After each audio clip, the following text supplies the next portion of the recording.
ব্যস্ত জীবনের একঘেয়েমি যখন আমাদের গ্রাস করে তখন এক চিতলে স্বস্তি আর অ্যাডভেঞ্চারের খুঁজে আমরা ঘর থেকে বেরিয়ে পড়ি। দিনটা ছিল মেঘলা, আকাশ ভেঙে যে কোনো সময় বৃষ্টি নামার অপেক্ষা। আমরা সবাই মিলে রওনা হলাম আমাদের চিরচেনা গ্রাম পাক্কা মসজিদের সামনে থেকে। উদ্দেশ্য ছিল একটাই, সীতাকুণ্ডর গহীন পাহাড়ে লুকিয়ে থাকা এক রূপসী অর্থাৎ সুপ্তধারা ঝর্ণা। আসসালামু আলাইকুম, আমি সাইফুল ইসলাম অপু। আজকে ছোট্ট একটি ভিডিওর মাধ্যমে সুপ্তধারা ঝর্ণা ট্রেকিং করব। আশা করি ভিডিওটি আপনারা সম্পূর্ণ দেখবেন। আমাদের গ্রামের রাস্তার সামনে থেকে একটা সিএনজিতে চেপে বসলাম। চিরচেনা মেটু পথ পেরিয়ে আমাদের সিএনজি যখন উত্তর দিকে ঢাকা চট্টগ্রাম মহাসড়কের যাত্রা শুরু করলো, পিচডালা হাইওয়েতে তখন টুপটাপ বৃষ্টি পড়া শুরু করলো। চাকার নিচে ভেজা রাস্তা, শাঁসা শব্দ আর জানালা দিয়ে আসা ঠান্ডা বাতাস আমাদের আড্ডার উত্তেজনাকে আরো বাড়িয়ে দিচ্ছিল। হাইওয়ে ধরে কিছু দূর এগিয়ে আমরা পৌঁছে গেলাম সীতাকুণ্ড বোটানিক্যাল গার্ডেন ও ইকো পার্কের সেই পরিচিত প্রবেশ মুখে। চারপাশটা যেন সবুজের এক বিশাল চাদর দিয়ে মোড়ানো। আমরা সিএনজি থেকে নেমে টিকিট কাউন্টারের দিকে এগোলাম। বৃষ্টির দিনেও প্রকৃতি প্রেমীদের আনাগোনা কম ছিল না। জনপ্রতি 50 টাকা করে টিকিট কেটে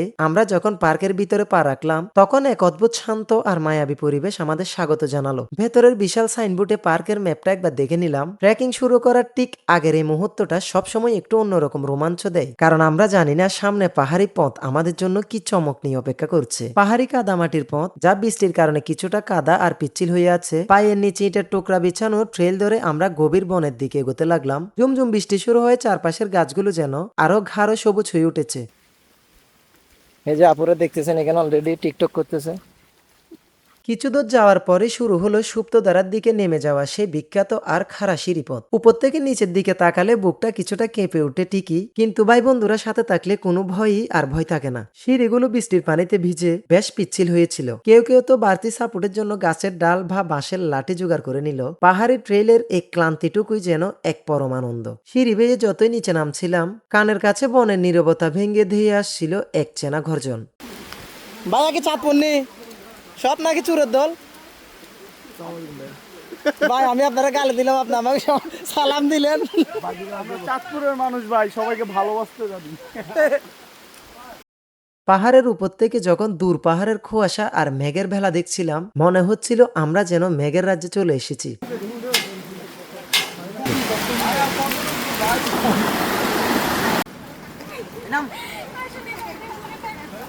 এত কষ্ট করে আসার কোনো দরকার আছে আপু? চাঁদপুর বাড়ি? আরে মনু বালানি।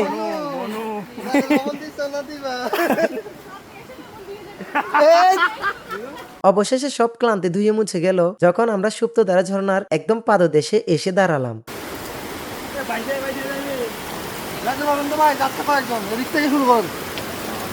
আমরা আসতে পারতেছি না, আপু কেমন আসলেন এত দূর?